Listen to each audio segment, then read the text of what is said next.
thank this opportunity, and I'll start off here. The presentation is novel ultrastructural markers of collagen distribution in keratoconus patients, resolution, polarization, sensitivity.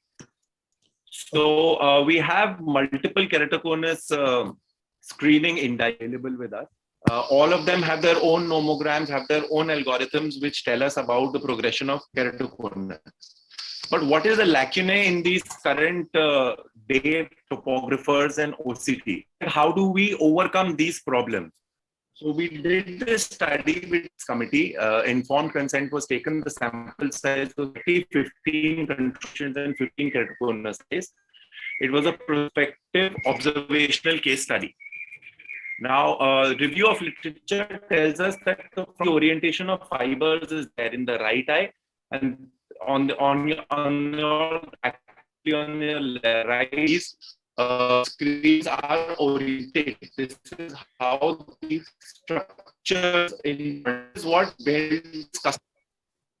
Your audio is breaking. Polarized. What that means is that if this is my hand, if you look at my hand, light is on all angles.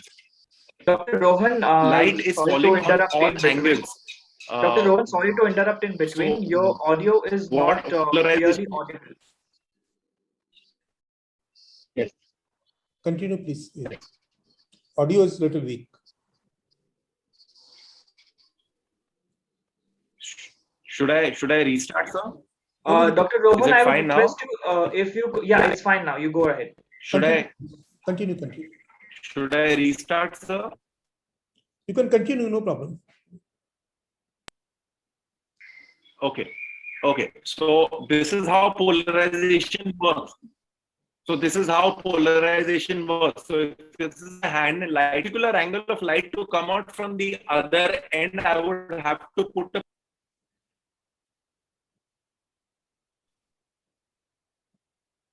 I guess Dr. Rohan was having some technical internet glitches, so he dropped out because of that. Call the next speaker. We are done. He was the last speaker. There were two speakers missing from the session, from the last session. Dr. Mansi is here or Dr. Asif and Dr. Mansi both were missing. So if you're here, you can please raise your hand and you can start with the presentation. But I don't see them here in the panelist list. So it's almost finished. Rohan, can you start again? Dr. Rohan, can you start again? It's a best paper from UP State Ophthalmical Society. Dr. Rohan, you can start it again if you wish to. Dr. Rohan, please unmute yourself. You're trying to speak something. You're on mute. Dr. Rohan, unmute yourself. I think it's not getting. Yes, sir. I'll start again, sir. With your permission. Yes. Yeah.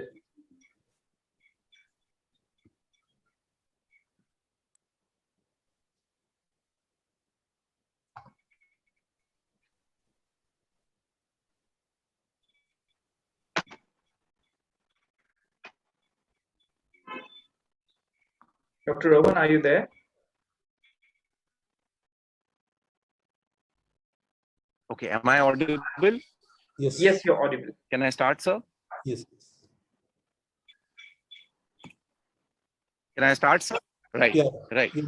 So the topic is novel ultrastructural markers of collagen distribution in keratoconus patients.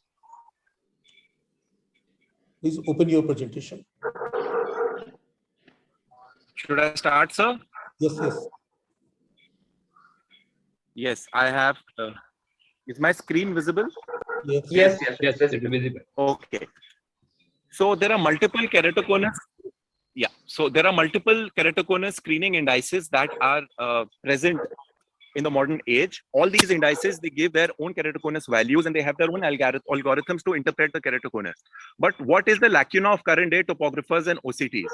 Now, how do we overcome these problems? So we did this study with the approval of ethics committee and informed consent was taken. The sample size was 30 eyes, 15 eyes were control and 15 were keratoconus eyes. It was a prospective observational case study. The review of literature shows us that from the work of Keith Meek, the orientation of fibers of collagen in the cornea, in the right eye and the left eye is absolutely lateral to each other. So this is what we started building the custom-built PSOCT, which is the polarization sensitive OCT. So how this works is that if this is my hand, if you see, if a light is falling on all angles in my hand. Now, if I need a particular angle of light to come out from the other side, I would have to put a polarizer in the middle. And that is what we do in a polarization sensitive OCT. From histopathology, that the fibers of collagen in the eye are all placed in a crisscross manner. Now, if everything is fine in the eye, these crisscross fibers, they cancel each other out. Whenever there is a pathology involved, they are not able to cancel each other out, and that is what we take advantage of. So how can we understand what collagen orientation is using the PSOCT? Materials and methods. This is how a normal polarization sensitive OCT looks. These are the areas, how different it is from a normal. And this is the axis orientation map, which tells us how these are. So a few questions to be answered.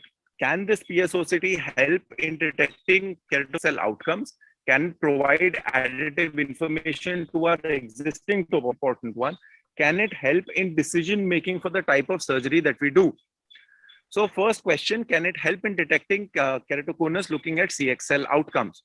So here are three topographies that we see. The first one is an FFKC. The last one is a grade 2 and the middle is a grade 1. And this is how the PSOCT role is there in the center that we see. So FFKC, we see a little bit of disorientation from the normal. In a grade 1, the disorientation is more, where it increases. So no problems here because all these things can also be detected. So how does it help in post KXL outcomes? How is it that we can see this KXL has actually helped the patient? So this is a grade 2 keratoconus, and on above we see that this is the pre-op picture. Now the post, see that these collagen orientation is coming back close to what a normal PSOCT collagen orientation looks like. The next question is, can it provide additive information to our topographer of subclinical KC and PMD? We see a subclinical KC case. We see that, on the topographer, you cannot actually see that there is any keratoconus in this patient. Epithelial mapping is done. That also is normal. But look at the PSOCT here. How different it is from normal. So even this can actually be picked up if we use this PSOCT. The third and the most important question is, can it making for the type of surgery we offer to our patients? Here we have three things that we need to keep in mind. 60% of patients have normal topographies. 20% of patients normal topographies, and we say no to them for a refractive procedure. It is the 20% of the topographies who we do not know whether we should go ahead and do a surgery. These are the cases where so here again we'll explain how this PSOCT. So this is just the first one is a normal topography. We see that pre-op here we see that the keratoconus is there, the cone is there at the bottom. So pre-op, we see it on the PSOCT and we see disorientation from normal. So we do not do any surgery here. We see that the orientation from the normal PSOCT is different, but it's not that much. And we choose to do a PRK in this case. The third case, we can, similar to what a normal PSOCT looks like. So we can do a LASIK or a SMILE. We choose to do a SMILE extra because if we see in the middle row in all of these three, the last one is actually the one that is differing the most. So we actually get a chance to take a decision on what procedure we have to do. So we do a SMILE extra. So we see how it works on POD1 and POD7. Collagen actually becomes better. Whereas if we do a SMILE change, how SMILE extra works is that you take the collagen out, you do a 90 soaking of 0.1% isotonic riboflavin, then you do a thinking again of 90 seconds with 18 milliwatts. So we see how three different topographers and FKC looks on PSOCT, and differently we can actually see and pick up fully exist.